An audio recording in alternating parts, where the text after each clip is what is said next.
Magandang hapon po, Luzon, Visayas, Mindanao. Ako po naman si Ricky Rivera. At ako ho, si Roy Cabonegro. At welcome din po dito po sa aming regular updates, no? Yes. Dun sa mga kaganapan nangyayari po sa ating bansa sa kasalukuyan. Ngayon pong araw na ito, ay nagkaroon naman po ng hearing ang Senate Committee Finally. ng Women, Children, at Gender Equality sa pamumuno po ni Senador Risa Hontiveros hinggil po sa ongoing, no, continuing story nito pong mga illegal na POGO operations. That's right. At syempre, alam niyo naman, nahuli na po si Alice Go sa Indonesia, dinala na po dito sa Pilipinas, at ngayon tumitestigo dito po sa hearing po tungkol sa kanyang kaso. So kanina-kanina lang napatawan po siya ng contempt. Another one ng Senado, sapagkat ang sabi ni Senator Risa Hontiveros, siya po ay refusing to answer. Although nakita niyo naman kanina, medyo nag-ano na nga siya Oo, may mga sinasabi. simula nang magsabi. Oo. Ang tawag ko namin simula ng tsumuga. Chuchuga na. Baka masyado lang atat yung mga senador. Kaya nga. Dapat yun, dinahandahan muna nila. Kaya ang napagtataka ko, pasensya na ako kayo, Senator Risa Hontiveros, ano po, at ng iba pa natin dyan, pati si Brother Joel Villanueva, ano bang subject ng hearing? Pogo ba o ano? Ang pagkaunawa ko ay Pogo. Pogo. Yun ang main, di ba? Okay. Oo, pero marami nang nadawit na iba pang mga usapin doon. Tama lang din naman. Kaya lang masyadong aggressive yung pasok ng mga senador. Kanya-kanyang points, kanya-kanyang points ang ginagawa. Ako napansin ko lang ako kanina, again, tama na naman po tayo nung dati. Oo, pinag-usapan natin na nagiging poster girl nga itong si Alice Go nung doon sa Pogo. However, let me cite yung sinabi ni Senador Raffy Tulfo na mukhang, teka muna, bakit tayo nagpo-focus dito samantalang hindi tayo makausad? Parang hindi makausad yung hearing, nakastuck tayo dito kay Alice Go, samantalang sino-sino yung mga nasa loob ni Alice Go? Yes. Di ba mas importante yung Senador Risa Hontiveros? Ano ba ang kabuuang infrastructure nung Pogo issue natin? Kasi hindi kompleto yung kwento. Hindi ko talaga, kasi ang ginagawa ngayon is nakatuon tayo dun sa pegi ba siyang Pilipino o hindi. Samantalang yung mas substantive na discussion is sino ba yung nasa likod nitong mga so-called illegal pogos na nag-ooperate sa Banban. That's right. Kasi sinasabi na paulit-ulit ni Alice Go na siya po ay may-ari lang nung lupa na nirenta. At bagamat kakilala niya yung mga nagrenta doon, hindi naman nangangahulugan yun, mga kababayan, na siya rin ay involved doon sa illegal activities nung mga kaibigan niya na nagrenta doon sa lupa. Di pa po, napakalinaw Pero dahil hindi tayo makausad doon, ang nangyayari, palaging si Alice Go ngayon ang nasa natin. Nasa saan yung mga tao? Yun sana yung opportunity kasi di ba may national interest issue nga itong Pogo. Yun nga yung itinaas na nga ng presidente to nung panahon ng SONA Parang nabibitin ata tayo kasi instead na talagang purposely. Yan ang nakakatakot. Huwag niyong gagawin yan kasi sinabi na nga kaya interesado ang mga tao dyan because they want to know sino-sino po yung mga tao na una, nagpanukala niyang Pogo na yan ng mga illicit. Nag-umpisa. Ikalawa, nagpondo dyan sa mga illegal activities na yan. Ikatlo, sino-sino yung mga tao na yan? No, ba't ayaw ilabas? Tsaka sino-sinong nakinabang sa mga yan? Ngayon, may mga lumulutang na mga pangalan. Yung Daneb Wu. Yes. Ganon, no? Yung tatay di umano ni Alice Go, di ba? Na isa daw sa mga player. Tapos si Mayor, in fact, si Senator Jinggoy kanina, inilitate na naman na boyfriend niya si paulit-ulit yung sinasabi na hindi nga niya boyfriend. Pero sa likod nung mala showbiz na tanong na yun. Drama, mahalaga pa din po yung tanong na yan kasi gusto na nating malaman sino ba talagang konektado. At nasa saan sila? At nasa Bakit saan hindi sila sila? hinuhuli? Oo. Kasi pwede bang Alice go na lang ang tututukan natin? Parang ganun kasi ang ginagawa. Yun yung talagang ginagawang strategiya. Sino ang pinoprotektahan natin? Yan Wala ang akong tanong. sinasabing pinoprotektahan ng Senado kasi baka hindi rin alam ng Senado yan. Pero, obviously, nagtitrain, parang tinitrain na ho natin yung discussion palagi dito sa babaeng ito. Hindi umuusad yung hearing. Pagkatapos na siya ang naging sentro ng usapan, ngayon naman siya ang may kapangyarihang magturo. Oh, pasensya na ho, Senator Risa ha. Pero parang nung mga nakaraan ho, mukhang okay yung management ninyo ng hearing. Pero ngayon, parang it seems like you're really squeezing the juice out, the political juice out of this thing. Oo. Which is, tingin ko, it's a disservice. Yun nga nakakatakot din eh. Kasi sabi ko nga kanina, parang nagkakanya-kanyang points. Oo. Mahataw ng points ng bawat isa. Nakakalimutan nyo ata na collectively may common interest dyan. Which is yung national interest. Oo. Ano ba talagang itsura ng Pogo problem natin? Kasi ang publiko hindi po alam ito. O ito, simple lang, Senator Risa Ontiveros. O, kapag napatunayan nyo na guwaping ho naman si Alice Go, so what? Dahil, That's ibig right. sabihin ba ganun, siya ay Chinese spy? O siya na ay illegal pogo big boss? Wala akong, ang sinasabi lang ho doon, malamang dinaya niya, siguro. Di natin ho alam Kasi dadaan pa ho sa korte yan, mahirap po kami magsabi dito. Yung mga details na yan. Kung tama, dadaan pa mali sa yan korte yan. Ngayon, kung kayo convinced na, katulad kanina nga pala, by the way, may napansin din ako, sabi niyo, Senador Risa, at sabi ng ibang senador, she's lying. Bakit kinampahan niyo na ng contempt?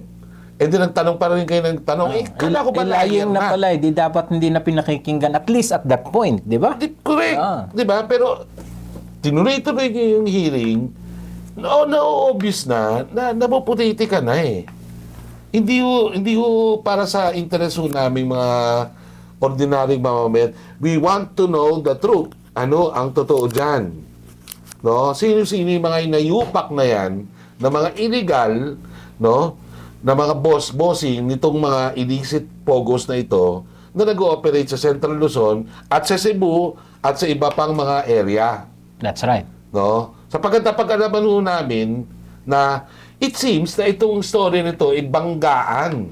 Banggaan ito ng malalaking mga sindikato, no, na involved sa illegal, illicit activities.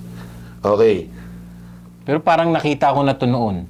Nung panahon naman nung EJK. Oo. Parang criminal, O, di ba criminal nagtatama? syndicate din na nag-aaway-away. Ito na naman. Tayo ba'y bansa ng mga criminal syndicate na Kaya lang? nga, ito na naman nung natatandaan ko pa mga 2020, sinabi na ho yan ng current PH, no, na baka itong anti-drug war ay hindi lang to on the surface, anti-drug war yan para sa kapakanan ng taong bayan, pero ang totoong dyan is labanan. That's right. Labanan ng mga drug syndicates. Tunggalian. Which sinabi ni Senador Antonio Trillanes. That's right. Na baka ganun nga yung nangyari nung dati. Labanan lang yan para makapasok ang Siniloa dito sa Pilipinas. No?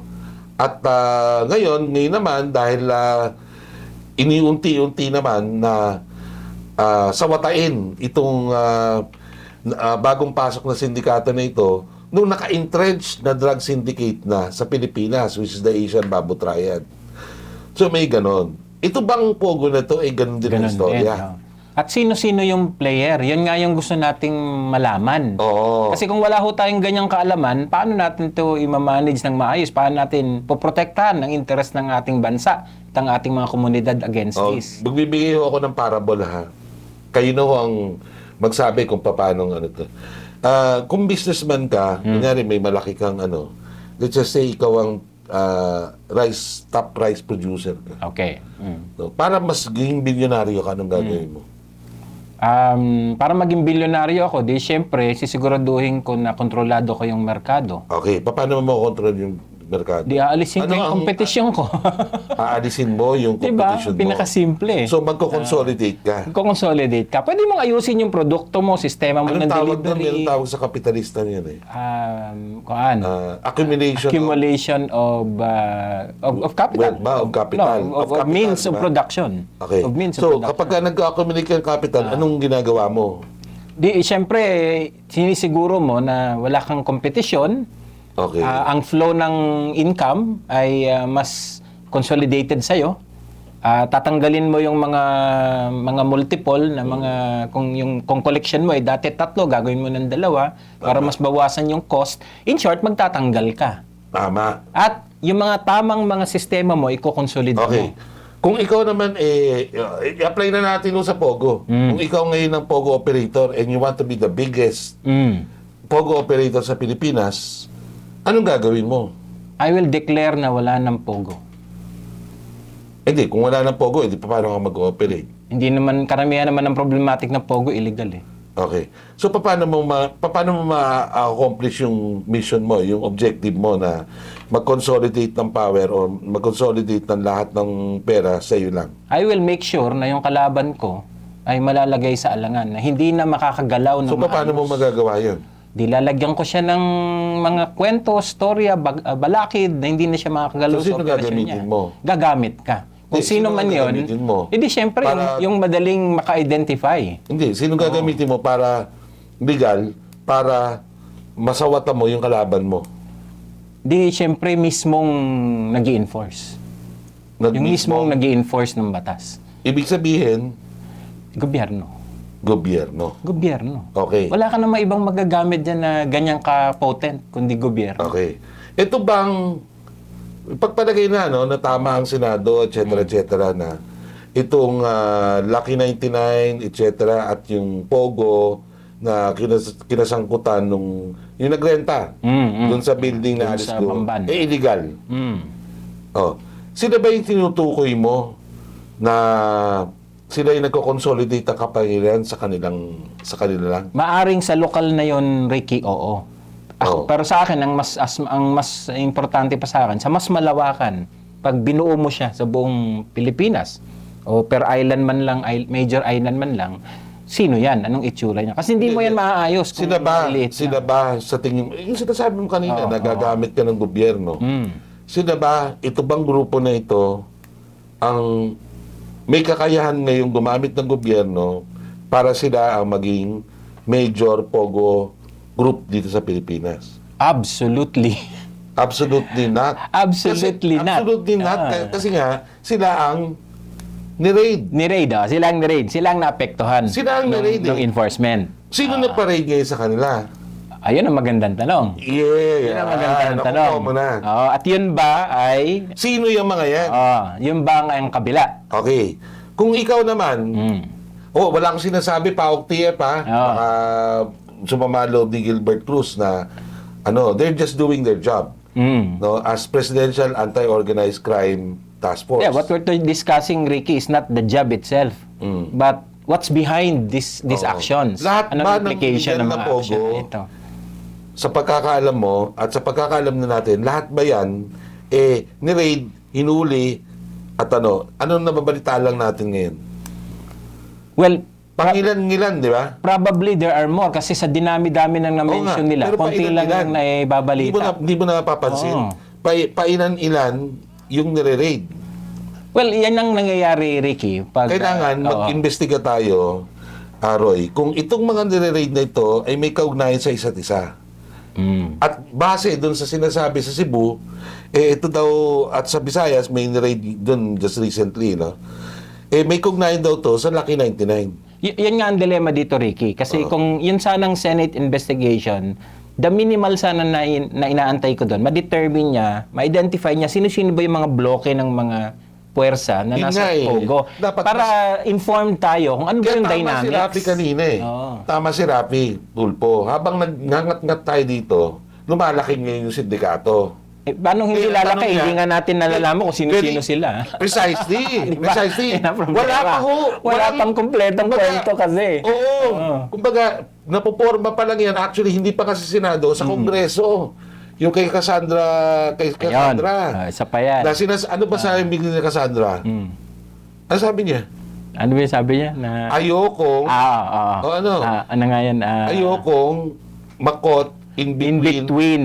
Doon sa nag-uumpugang, Oo, nagbabangga ang bato. Mga Pero giant. parang narinig ko na yan. Ha? Sa isang Senate President noon.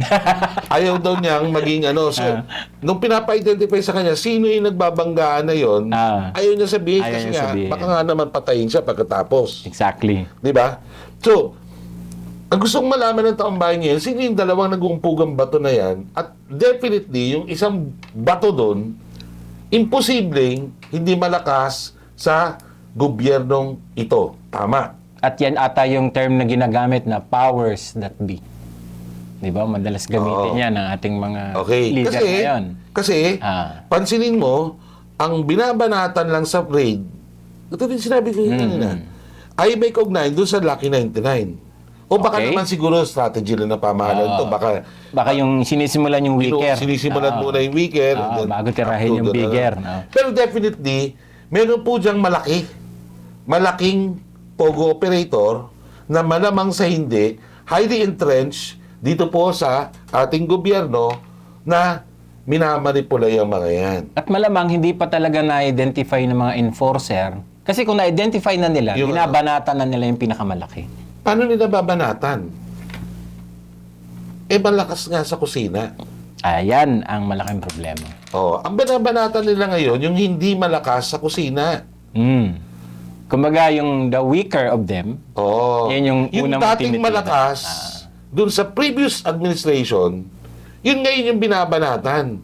Nitong kasi malapit sa kusina. Inherently weak na rin yun. Yun, Kasi nga, yung galing pa sa previous administration na influence Hindi ba nga, humihina na yun. Perception na nag-uwi na baka naman, itong Lucky 99 na to, ito yung mga dumikit dun sa dating administrasyon. At ito namang tumitira ngayon dito sa Lucky 99, malapit sa kusina. Alam mo, masarap sana kung may sino itong malapit na kusina na ito? Maganda sana kung may picture na makitang ganyan Di ba? Pwede. Sino kayang may picture na gano'n? Pwede. Di ba may nilabas si attorney? Sino nga yun? May nilabas yung attorney nila Cassandra. Oo, parang may nilabas siyang gano'n. Tapos nawala na lang sa news. Nawala. No? Kasi apparently, kasi alam mo mga kababayan, papaliwanag ko lang ang Pilipinas napakaliit na community nan. Magkakakilala lahat-lahat yan. So yung mga gumagawa ng illegal, magkakakilala rin sila. That's right. Okay? So, siyempre, yung mga yan, dahil illegal nga yung utak, labanan sila ng labanan. No? Kasi nangyari na yan. Hindi lang naman doon dito sa Pogo yan Nangyari na yan sa Weteng. Yan nga ang dilema Wetting drug. Nangyari na yan sa Weteng. Sa Weteng. Nangyari na yan sa droga. Droga. Duterte daw, sabi niya Senator Antonio Trillanes. Ayaw masyadong aminin, nangyari na rin sa Isabong.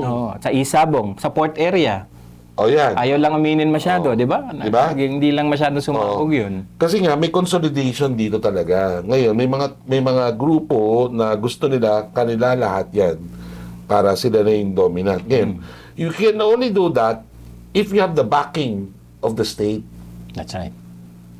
Okay. At yan yung malungkot dito, Ricky, kasi it seems na masyadong intertwined ang ating kasalukuyang estado, ang ating gobyerno, sa mga syndicated criminal. Okay. Nakakabahala Huwag naman natin lahatin, pero meron yan sigurado.